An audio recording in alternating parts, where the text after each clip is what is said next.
Boa noite, queridos. Boa noite, igreja amada do Senhor Jesus Cristo.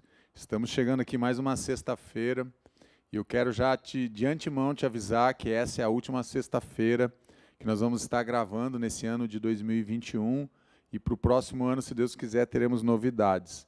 Mas quero agradecer a vocês que durante todo esse ano de 2021 nos acompanharam aí a cada sexta-feira, prestigiaram realmente o canal da Igreja Batista do Bom Retiro, acompanharam as mensagens que foram ministradas aqui, todas elas com a intenção de abençoar a tua família, de abençoar a tua história e de abençoar a tua casa. E nessa noite eu quero encerrar falando sobre um tema, a importância de termos famílias no altar. As nossas famílias, a minha família, a tua família, devemos conduzi-las para o altar de Deus. Mas antes de nós entrarmos nessa palavra, eu quero orar com você, eu quero te convidar, feche teus olhos, busque a presença do Senhor, agradeça a Deus por tudo que Ele tem feito sobre a tua vida e pela tua casa e pela tua família. Pai querido, muito obrigado, Senhor. Obrigado por esse ano de 2021, obrigado, Deus, porque o Senhor tem nos guardado, obrigado porque o Senhor tem nos protegido. Queremos agora pedir que o Senhor nos abençoe nessa noite, que a Tua Palavra encontre lugar nos nossos corações, Pai, para que possamos experimentar a cada dia aquilo que o Senhor tem, o desejo do Senhor para as nossas famílias e para a nossa casa.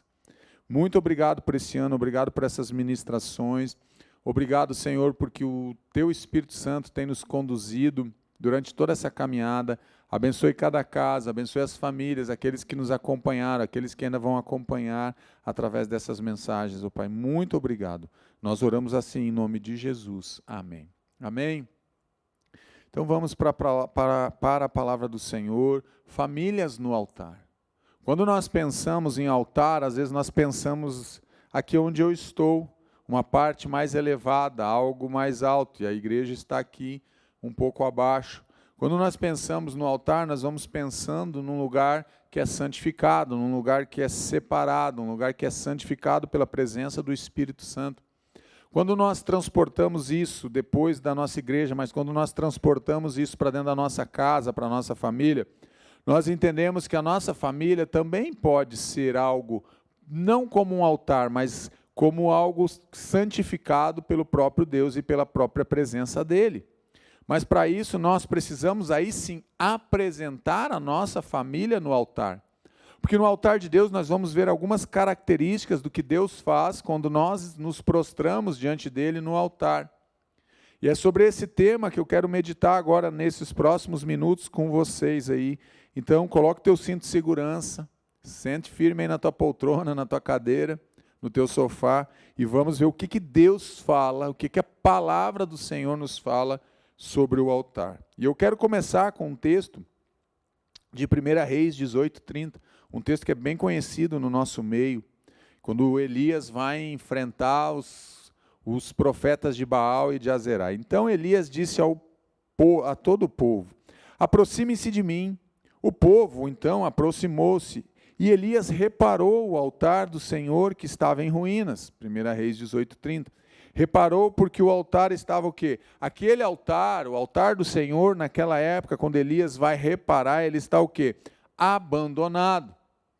O altar, então, ele estava quebrado. O altar, ele não tinha mais utilidade naquele momento. Por quê? Porque não era utilizado para adorar a Deus.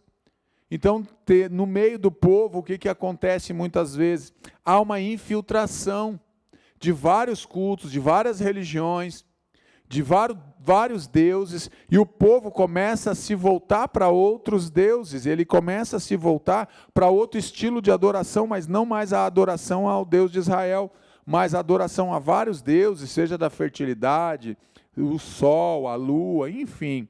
Altar não estava mais sendo usado, então o altar estava o quê? Como se tivesse algo abandonado, algo que já serviu, algo que já teve o seu glamour no passado, já teve as suas histórias. Olha, esse altar era o altar onde nós celebrávamos o Deus de Israel, mas hoje o que nós celebramos? Nós não celebramos mais nada.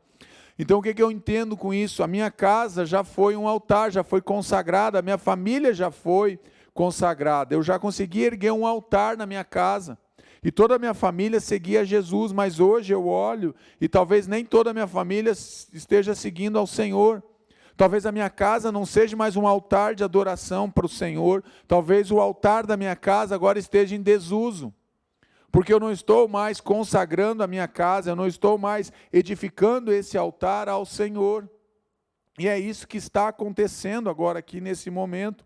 Um povo que vai se distanciando de Deus. Depois que ele chamou o povo, ele apanhou 12 pedras, uma para cada tribo dos descendentes de Jacó, ou seja, as 12 tribos de Israel, a quem a palavra do Senhor tinha sido dirigida, e disse: seu nome será Israel. No altar, então, o que eu estou aprendendo aqui? Que no altar o nome é estabelecido. No altar, Deus está dizendo: olha, e o seu nome será Israel. Então ele pega e começa, os descendentes de Jacó, a quem a palavra do Senhor tinha sido dirigida, e disse: seu nome será Israel. O nome, no altar, o nome é estabelecido, ou reestabelecido. Aquilo que foi perdido, a identidade que foi roubada, a identidade que foi perdida, agora ela é restaurada. Então, não é que Elias está apenas começando a arrumar, ou organizar, ou restaurar o altar, não.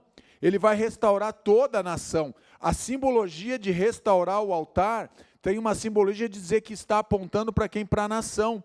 Então toda a nação agora vai passar por esse ajuste, toda a nação vai ser restaurada pelo poder de Deus. Simbolizava todo o povo, as 12 tribos.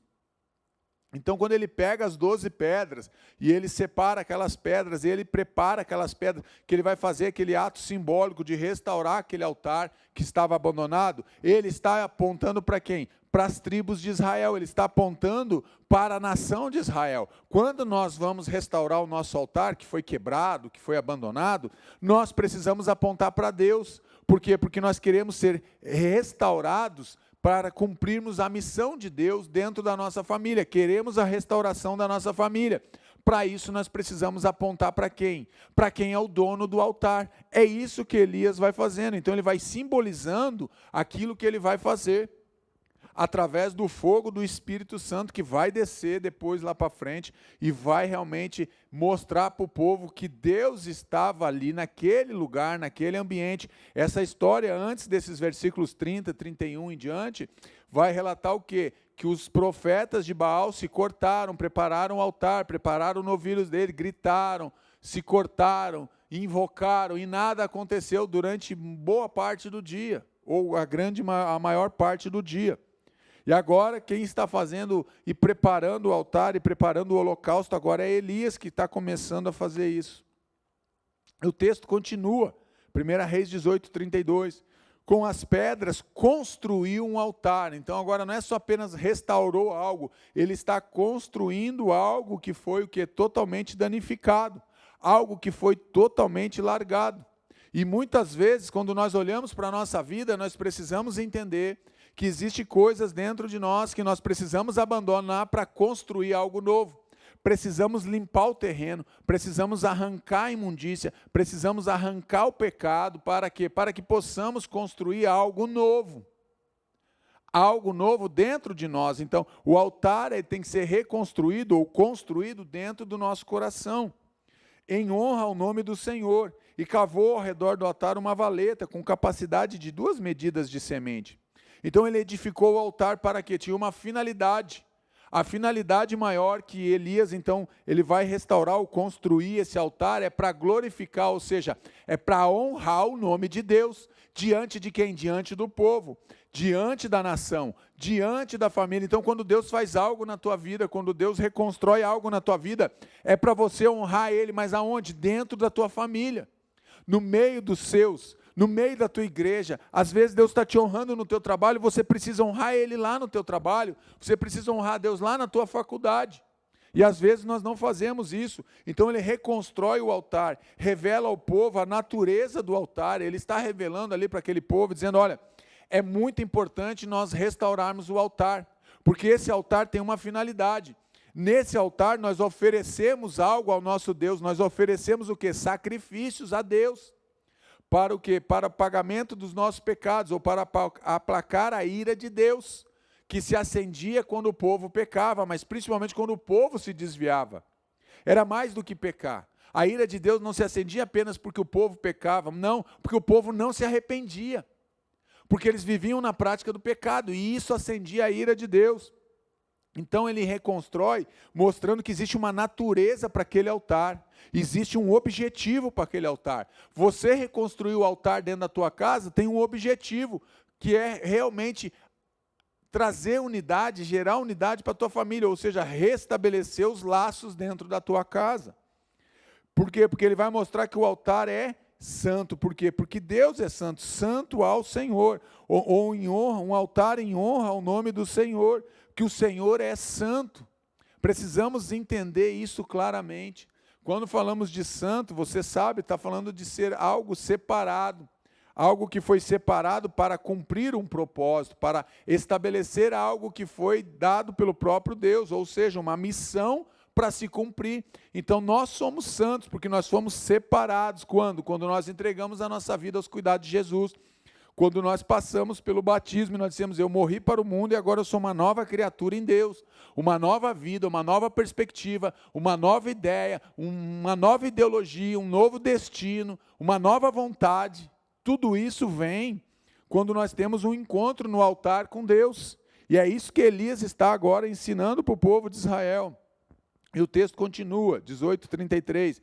Depois arrumou a lenha, cortou o novilho em pedaços e o pôs sobre a lenha. Então lhe disse, encham de água 4 jarras grandes e derramem-nas sobre o holocausto e sobre a lenha. Este ato tipifica Cristo, que morreu por todos os pecadores. Esse ato que Elias está fazendo aqui, mesmo sem ele ter essa compreensão, hoje nós conseguimos ter essa compreensão, está apontando para Jesus. Tipifica o quê? Algo que viria a acontecer. Não agora um novilho, não agora apenas um novilho que foi cortado ali, não, mas agora o Cordeiro de Deus que tira o pecado do mundo. Não apenas que esconde agora, não apenas que apaga, mas agora algo, um cordeiro que arranca o pecado do mundo. Isso é uma tipologia de Cristo, ou seja, aponta para Jesus. Isso que está acontecendo aqui em 1 Reis 18, vai apontar para o alto, vai apontar para a restauração que Deus vai fazer, não apenas agora com Israel, mas com todos aqueles que invocam o nome do Senhor, com todos aqueles que buscam o Senhor, com todos aqueles que se colocam diante de Deus e dizendo, Deus, nós precisamos do Senhor.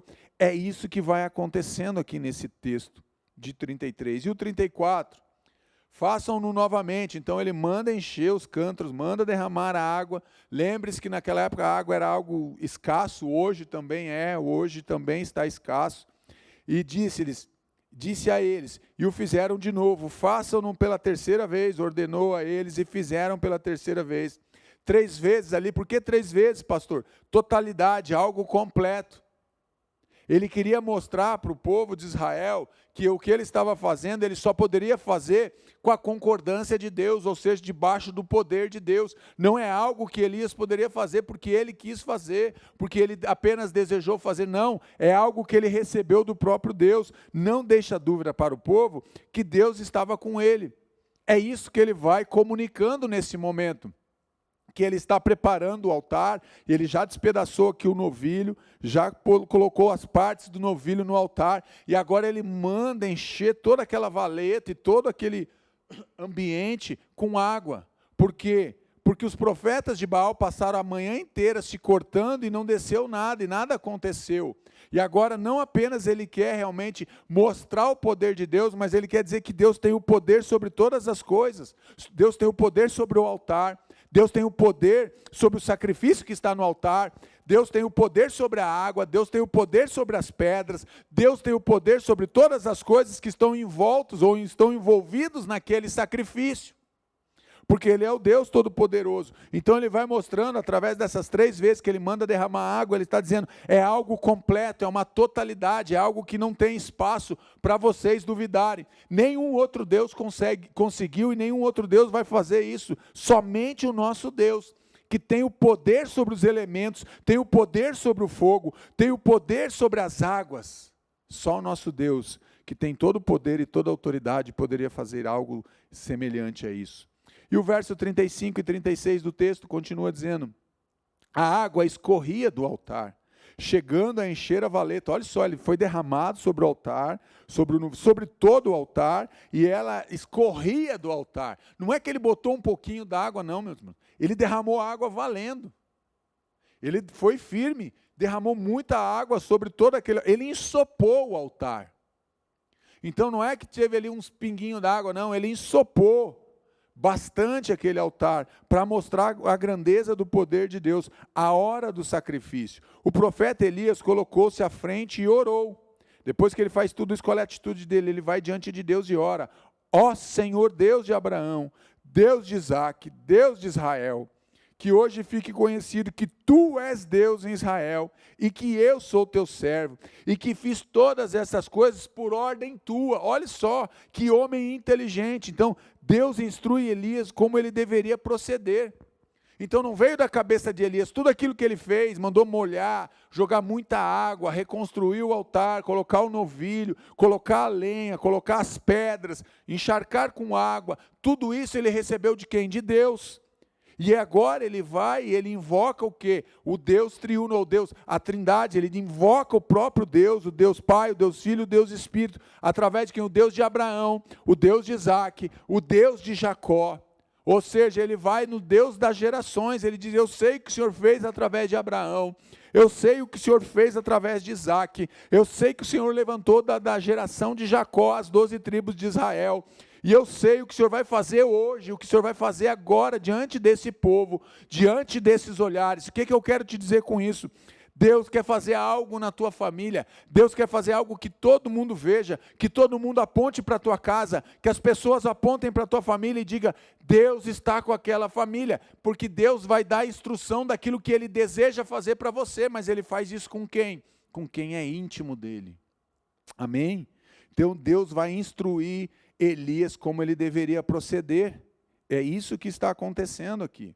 E o verso 37 do mesmo capítulo 18 diz assim: responde-me, ó Senhor, responde-me, para que este povo saiba que tu, ó Senhor, és Deus, e que fazes o coração deles voltar para ti.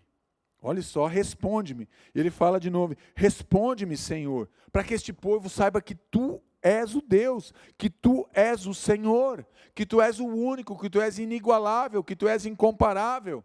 É isso que Deus está dizendo. Nós precisamos fazer isso dentro dos nossos lares. Precisamos restaurar o altar, sim, mas precisamos restaurar e dizer dentro da nossa casa que existe um rei que governa, que é o Deus Todo-Poderoso. Ele precisa governar a nossa casa, Ele precisa governar as nossas atitudes, Ele precisa dirigir os nossos pensamentos, mas para isso a gente precisa estar reconstruindo ou refazendo o altar. Tudo que Deus fez por meio de Elias tinha como objetivo trazer o povo de volta para o relacionamento com o Pai. Tudo que Deus fez através do profeta Elias nessa passagem, o objetivo maior era fazer o povo se voltar para Deus, era o povo se voltar novamente. Hoje o que Deus fez através de Jesus Cristo, o que Deus continua fazendo, o chamado de Deus hoje no nosso tempo não é diferente. Deus continua nos chamando para nós nos voltarmos para Ele, para nós consagrarmos a nossa casa para Ele, para nós entendermos o amor dEle, para nós buscarmos o amor dEle, para nós vivermos debaixo desse amor. É isso que Deus está fazendo e Ele continua fazendo ainda nos nossos dias. Ele continua apontando, como Ele apontou para Elias o que era para fazer, Ele continua apontando para nós: olha, se reúna, se junte com a tua família, me honre no meio da tua família. É isso que Ele está dizendo. Tudo que Ele fez tinha um propósito, tinha um objetivo realmente de trazer o povo de volta. Tudo que Deus quer fazer na tua vida, na tua casa, Ele tem um objetivo, Ele quer te trazer de volta. Mas pastor, eu não estou afastado, mas Deus quer trazer o teu filho, Deus quer trazer o teu cônjuge, Deus quer trazer o teu pai, Deus quer trazer a tua mãe, teu irmão, teu tio, Deus quer trazer as famílias de volta para o convívio dEle, apontando para Ele, buscando a presença dEle. Esse é o desejo do nosso Deus. Verso 38, então o fogo do Senhor caiu e queimou completamente o holocausto, a lenha, as pedras, o chão, e também secou totalmente a água na valeta. Fogo aqui vai tipificar o que? O juízo de Deus contra o povo rebelde e seus pecados. Esse fogo, quando cai do céu, que ele queima, como falou ali, o fogo caiu e queimou completamente o sacrifício, queimou o holocausto, ele queimou totalmente a lenha, queimou as pedras que ele tinha separado, queimou o chão ao redor e também secou todo aquele rego cheio d'água, aquela valeta cheia d'água. Então Deus está dizendo assim, eu estou aceitando. Por quê? Porque eu estava prestes a trazer o juízo sobre Israel novamente. Quando nós nos arrependemos, Deus ele segura aquele juízo sobre as nossas vidas. Porque Deus deseja muito mais do que trazer o juízo para nós. Deus deseja que nós venhamos a nos arrepender, que nós possamos nos voltar para Ele. Às vezes pensamos, não, Deus tem prazer em trazer o juízo dele sobre nós. Gente, eu quero falar uma coisa, se Deus trouxer o juízo dele sobre a minha vida, sobre a tua vida, sobre as nossas casas, sobre a nossa igreja, sobre a nossa nação, não sobra nada. Porque todos nós somos pecadores. O que Deus deseja não é apenas que Deus quer trazer o juízo, não, Ele quer um arrependimento do coração do ser humano, para que o ser humano se volte para Ele. Para que nós possamos nos voltar para Deus. Esse é o desejo de Deus.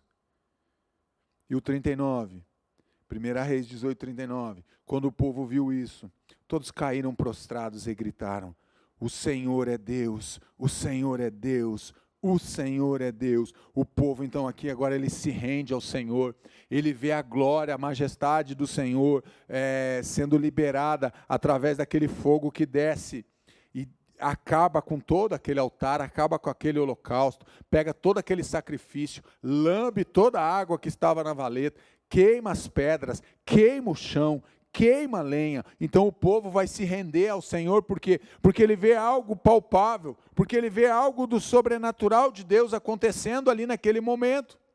Ele vê a manifestação poderosa do poder de Deus sendo revelado novamente no meio do povo de Israel, e não apenas no meio daquele povo incrédulo, mas para todo aquele povo, e os profetas também de Baal que estavam ali assistindo. Reconhece mais uma vez o poder de Deus e o seu amor por Israel. Deus, ele mais uma vez, quando ele aciona, quando ele libera o poder dele do céu, ele está dizendo, olha, eu amo vocês, e porque eu amo vocês, eu quero vocês, e porque eu quero vocês, eu vou manifestar o meu poder mais uma vez no meio do povo. E Deus pode estar dizendo o mesmo para você nessa noite, porque eu te amo, porque eu quero um relacionamento com você, então eu vou tocar na tua vida, eu vou tocar na tua família, eu vou restaurar a tua casa, eu vou restaurar o teu relacionamento, eu vou restaurar a tua história. Porque Deus nos ama, porque Deus tem um amor, e o poder dele foi acionado naquele momento, porque ele falou para Elias como era para proceder, e Elias cumpriu aquilo que Deus estabeleceu para ele fazer naquele momento. Em primeiro lugar, eu quero falar 5 características do fogo aqui rapidamente, para nós encerrarmos nessa noite. O fogo, ele é purificador. O fogo ele vai ter um papel de purificar. Tudo que é passado pelo fogo é purificado pelo fogo. Olha o que diz a palavra do Senhor. Assim diz o soberano, o Senhor. No dia em que eu os purificar de todos os seus pecados, restabelecerei as suas cidades e as ruínas serão reconstruídas. Ezequiel 36, 33. A ideia era evitar a propagação das pragas no meio do povo. O que acontece aqui? A purificação, o ato de você se purificar, quando você chegava nas casas, quando você chegava, por exemplo, na sinagoga, e isso acontece ainda no meio do povo, o ato de você lavar as mãos, lavar os pés, o que representa? Era um ato de você estar se purificando, porque a ideia era evitar o que? A propagação de pragas, de doenças no meio do povo. Então, precisava se lavar, precisava se purificar. Mas isso é algo que é exteriormente. Mas o que Deus está também dizendo é que Ele quer purificar a gente dos nossos pecados, e isso é interno.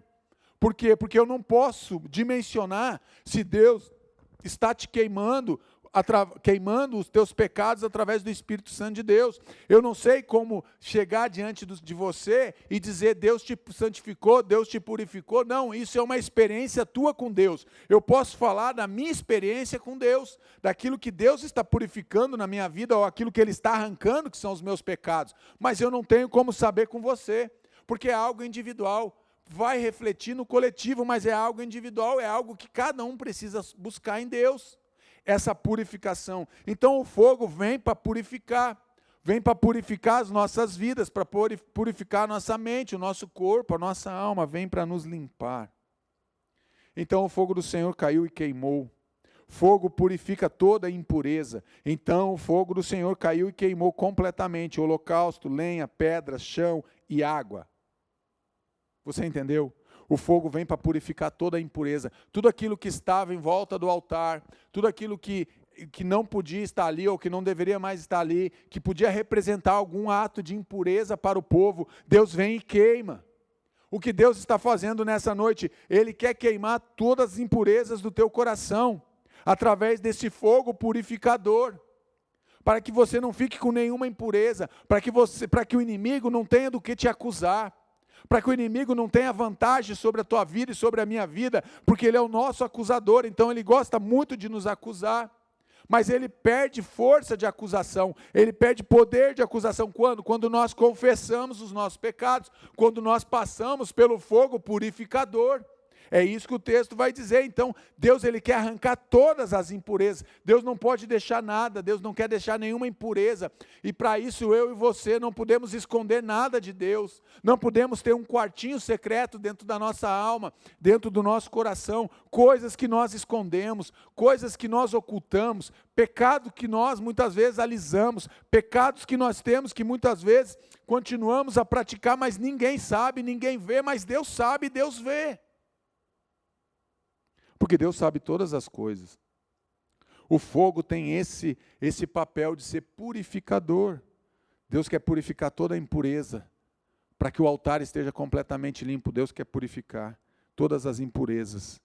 Se alguém se purificar dessas coisas, será vaso para a honra, santificado, útil para o Senhor e preparado para toda boa obra. 2 Timóteo 2,21. A purificação acontece quando passamos pela cruz. É importante nós entendermos isso. Quando nós somos purificados, pastor, quando nós temos a iniciativa, e é nós que tomamos essa iniciativa, de nós chegarmos diante de Deus, através de Jesus Cristo, diante da cruz, e reconhecer o quê? Reconhecer as nossas falhas, reconhecer as nossas impurezas, reconhecer os nossos pecados, reconhecer a nossa vida como nós somos realmente, sem máscara, sem massa nenhuma, sem esconder nada, sem ocultar nada, sem deixar nada nas trevas. Pelo contrário, estar realmente nu na presença de Deus, não nu fisicamente, mas nu espiritualmente, no sentido de se mostrar, no sentido de se revelar para Deus, porque Deus já sabe o que está dentro do meu coração, mas eu tento ocultar, eu tento esconder.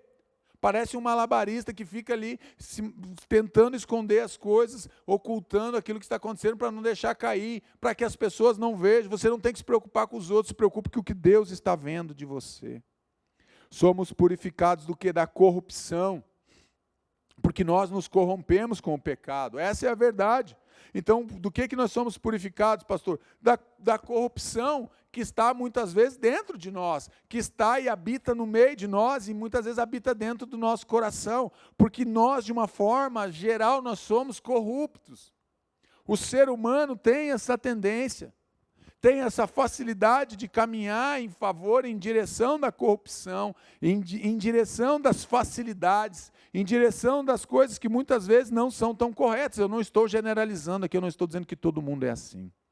Eu estou dizendo que muitas pessoas, às vezes, diante de circunstâncias, diante de algum aperto, diante de alguma dificuldade, ela prefere se corromper do que realmente enfrentar o problema, enfrentar as dificuldades e principalmente as consequências daquilo que ela falou, daquilo que ela escolheu, daquilo que ela decidiu. Então nós queremos ver os nossos altares restaurados, mas nós não entendemos que precisamos passar por esse fogo purificador, e esse fogo vai estar na cruz de Cristo. Na cruz nós somos purificados dos nossos pecados. Ali Deus dá o quê? A nossa regeneração. Ali Deus libera sobre nós o quê? A liberdade daquilo que nós praticamos. Ele pega aquilo que era a nossa corrupção e troca por nós e nos dá uma vida realmente para sermos purificados, e somos purificados por esse fogo. Em segundo lugar, o fogo ele é restaurador. Restaura-nos, ó Deus, faze resplandecer sobre nós o teu rosto, para que sejamos salvos. Salmo 83, restauração acontece quando? Quando voltamos aonde caímos. Entenda isso, é importante você voltar para onde você caiu, é importante eu voltar aonde nós caímos. Entender por que nós caímos. compreender o que nos fez cair, compreender aonde nós temos áreas que somos vulneráveis, quais são as falhas que nós temos, talvez no nosso caráter, que nos fazem cair em determinadas ciladas, que nos fazem parar diante de determinados pecados, que nós muitas vezes não conseguimos romper com algumas áreas que estão aprisionadas e acorrentadas. Então, às vezes, nós precisamos voltar, não ao passado, mas voltar e entender aonde nós caímos. Por que nós continuamos caindo naquela mesma cilada? Reconhecemos o que está acontecendo, precisamos reconhecer o que está acontecendo. Para o fogo restaurar a nossa vida, nós precisamos reconhecer o que está acontecendo. Às vezes as pessoas, e eu já fiz muito isso, está tudo bem? Não está tudo bem, não está tudo bem. Está tudo destruído. Você está vivendo uma vida devastada. Em alguma área ou em várias áreas da tua vida, sentimental, emocional, profissional, financeira, conjugal, relacionamento com os filhos, mas você, diante da comunidade, diante dos teus pais, diante da sociedade, diante das pessoas, você tenta passar uma imagem que tudo está correto, que tudo está bem, e não procura ajuda, e quando procura ajuda, às vezes já não tem mais jeito, porque a porteira já foi estourada. Aí você vai falar com a pessoa, não pastor, nós já estamos separados há 6 meses, há 3 meses, e o que você quer? Não, eu quero restaurar o meu casamento, mas por que, ô abençoado, você não foi pedir ajuda quando começou a dar os primeiros sinais que não estava legal o teu casamento? Esperamos as coisas acontecer, o patrão vai sinalizando, você precisa estudar, você precisa chegar no horário do teu trabalho. O horário é às 8, você chega às 8h05, 8h10, 8h05. O teu patrão está sinalizando aí, quando tem um corte na empresa, você é cortado, você diz, não, mas ele foi injusto. Não, não foi injusto, não. Ele está te falando, ele está te orientando, ele está te exortando, mas você não ouve, não escuta. Fogo restaurador. O fogo vem para nos restaurar. Restaura-nos mais uma vez, ó Deus. Restaura-nos mais uma vez, ó Deus, nosso Salvador. E desfaze o teu furor para conosco, Salmo 85, 4. O povo pede para Deus restaurá-los, nós temos que pedir para Deus restaurar o nosso altar nessa noite. Precisamos desesperadamente pedir, Deus restaura o nosso altar, Deus restaura a nossa família, Deus restaura o meu coração, Deus restaura a minha história, Deus restaura a minha vida. Precisa ser gerado arrependimento, mas eu só vou reconhecer que eu preciso ser restaurado se dentro de mim, se dentro do meu coração, for gerado o quê? Um sentimento que eu preciso de me arrepender daquilo que eu pratico. Porque senão eu não vou querer ser restaurado, porque eu acho que eu não preciso de restauração. Eu acho que eu estou muito bem. Eu estou vivendo muito bem. Por que eu vou ser restaurado se eu não reconheço a necessidade? Então não vai ser gerado arrependimento. Se eu não reconheço a necessidade de me arrepender, ou que eu estou em maus caminhos, ou que eu estou vivendo uma vida que desagrada a Deus, eu vou me arrepender do quê? Se eu não entendo que eu preciso de arrependimento, eu não vou me arrepender. Precisa ser gerado no coração do povo o arrependimento. Precisa ser gerado no meu coração e no teu coração o sentimento de arrependimento. Então o fogo do Senhor caiu e queimou. É o texto de 1 Reis 18. Queimou, não deixou nada do sacrifício. Eu quero que você entenda. Quando Deus vem e queima algo da tua vida, Ele vem e queima completamente. Ele não vai deixar nada. Não vai deixar pedra sobre pedra. Não vai deixar cinza sobre cinza. Porque Ele precisa limpar. Porque Ele precisa restaurar. Porque Ele precisa purificar a minha vida e a tua vida. Por isso Deus vem e queima todo aquele altar. E queima todo aquele sacrifício. Deus, Ele está desejando nessa noite restaurar algo na tua vida. Deus, Ele me trouxe essa palavra no coração porque Deus quer restaurar algo na tua história. Deus, Ele quer restaurar e quer purificar alguma coisa na tua vida. Em algum momento da tua vida você vacilou, eu já vacilei e eu vacilo ainda. Mas ficaram coisas que você não olhou, você não reconheceu, e Deus está te trazendo à tona nessa noite. Deus está trazendo isso ao teu coração. Então coloque isso agora na presença do Senhor.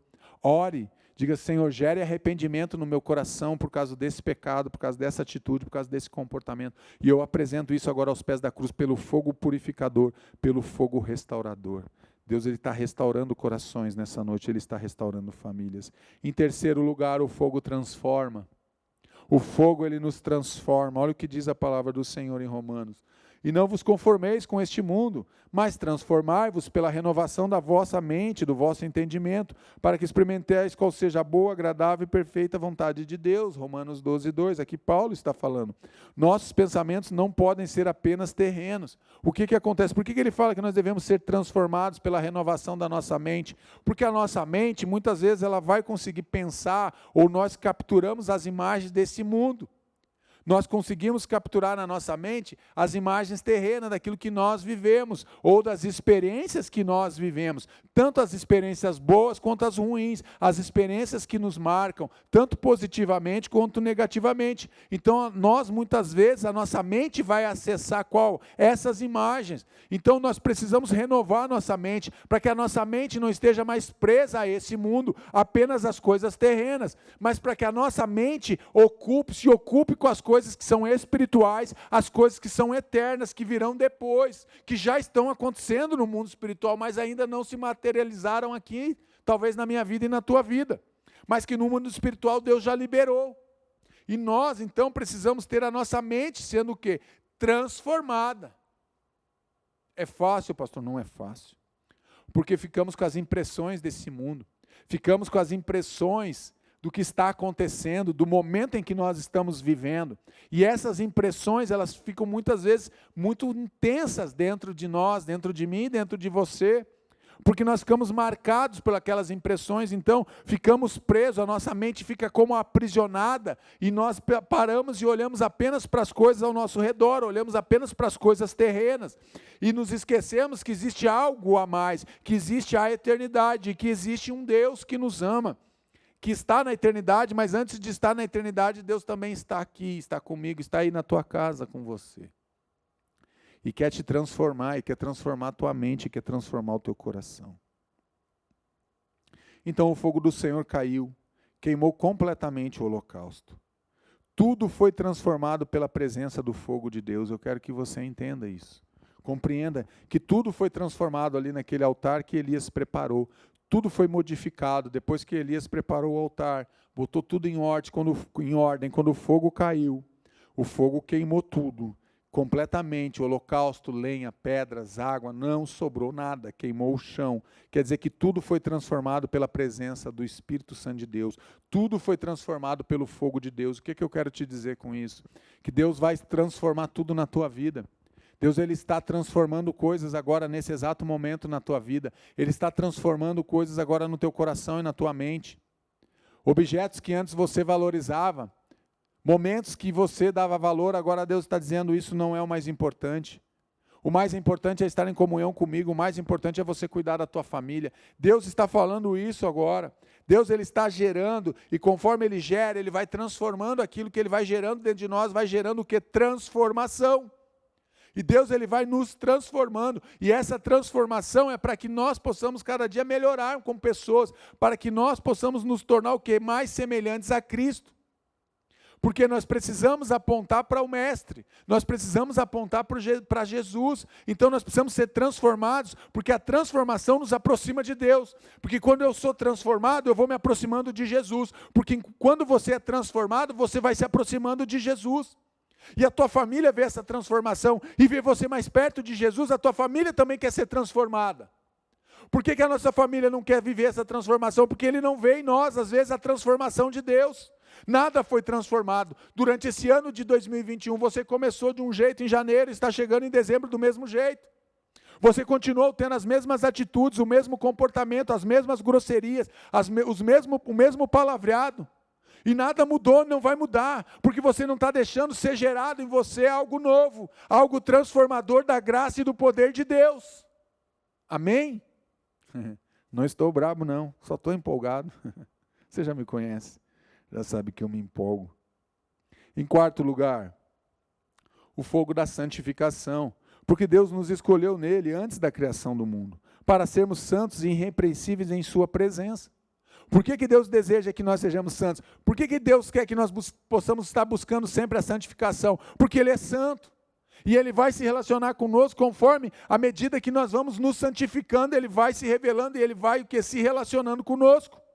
Porque Ele quer que nós sejamos santos e irrepreensíveis na sua presença. Porque na presença de Deus, gente, só vai dar para ficar na presença de Deus quando nós estivermos totalmente santificados. Por quê? Porque Deus não vai estar onde tem o pecado, onde tem sujeira, onde tem corrupção, como eu falei lá atrás. É um processo contínuo e permanente na vida dos cristãos. A santificação é um processo contínuo e permanente. Até quando? Até Jesus voltar.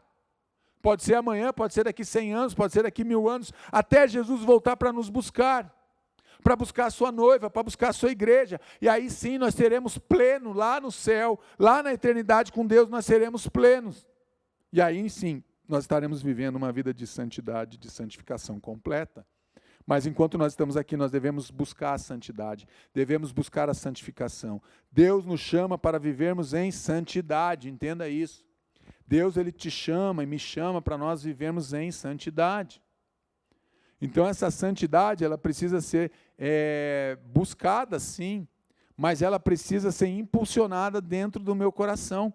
Se eu não me impulsiono a viver uma vida de santidade, se eu consigo me corromper os meus olhos, corromper o meu pensamento, corromper a minha boca, os meus lábios com qualquer coisa, eu vou estar me afastando da vida de santidade, porque eu estou vivendo uma vida de corrupção. Então eu preciso voltar para Deus, porque eu volto para Deus, eu me torno parecido com Ele. Conforme eu me torno parecido com Ele, eu vou ficando mais santo. Quanto mais separado eu estou para fazer a obra de Deus, eu vou me tornar cada vez mais irrepreensível diante do que das obras, porque em sua presença, eu preciso ser irrepreensível na presença de Deus, na presença do Pai. Então a santidade é algo fundamental na minha vida e na tua vida.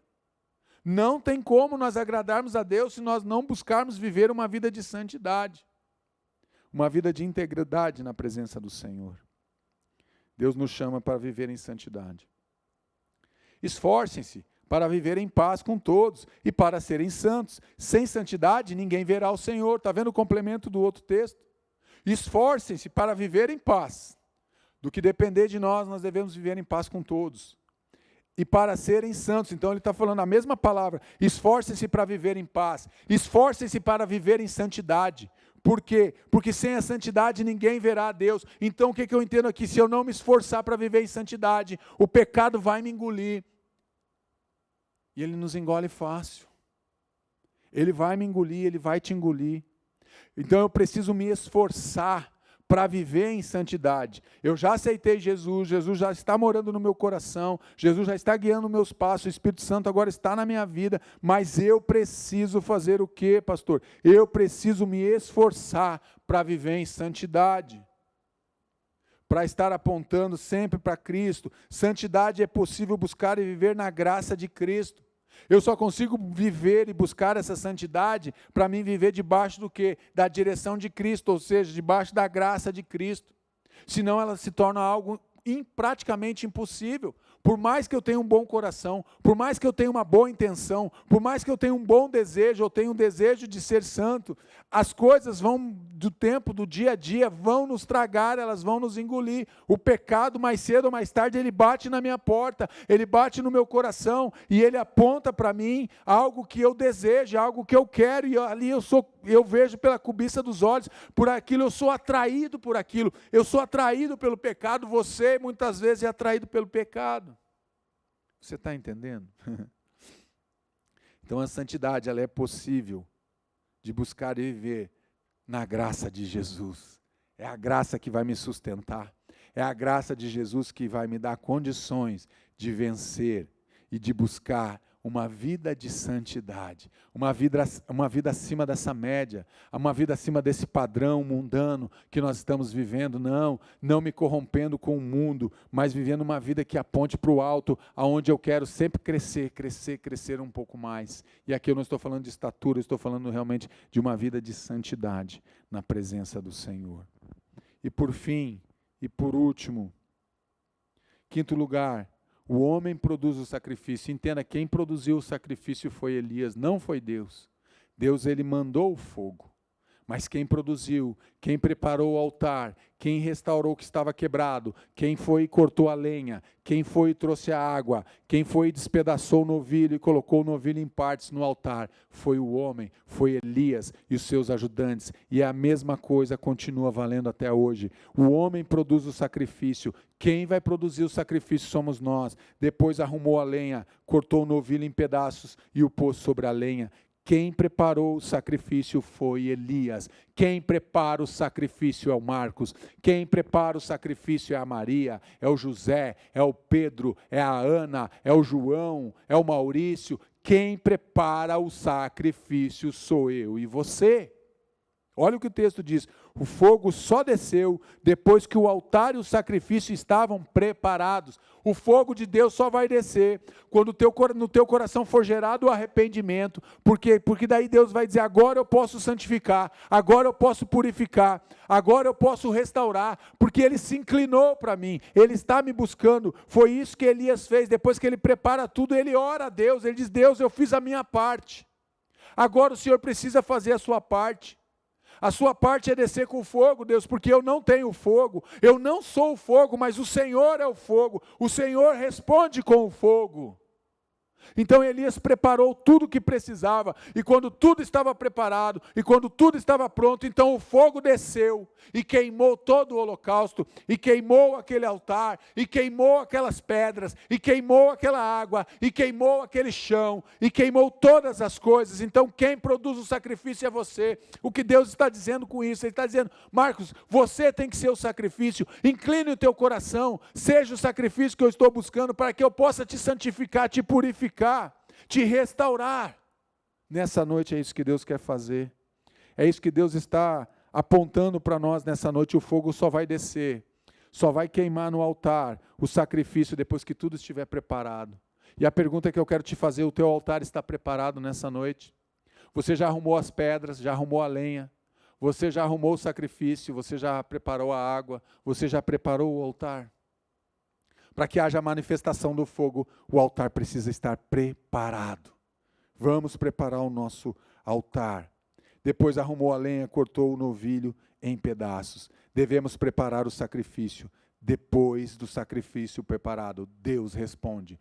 Deus, Ele vai responder depois que o sacrifício está preparado. O que eu aprendo aqui? Que Deus, Ele vai reagir a uma ação do ser humano. Buscar-me-eis e me achareis quando me buscarem de todo o vosso coração. Clama a mim e eu vou responder.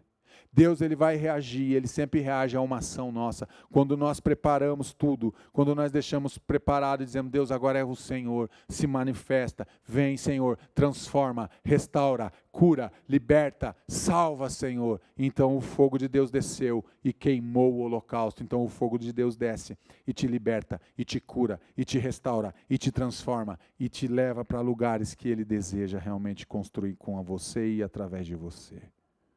Famílias no altar. O que está faltando para que a tua família esteja no altar? O que está faltando? O que está faltando reparar no teu altar nessa noite? Talvez seja os teus filhos, talvez seja o teu cônjuge, talvez o sacrifício seja você mesmo. Talvez você não tenha mais lenha para colocar no fogo.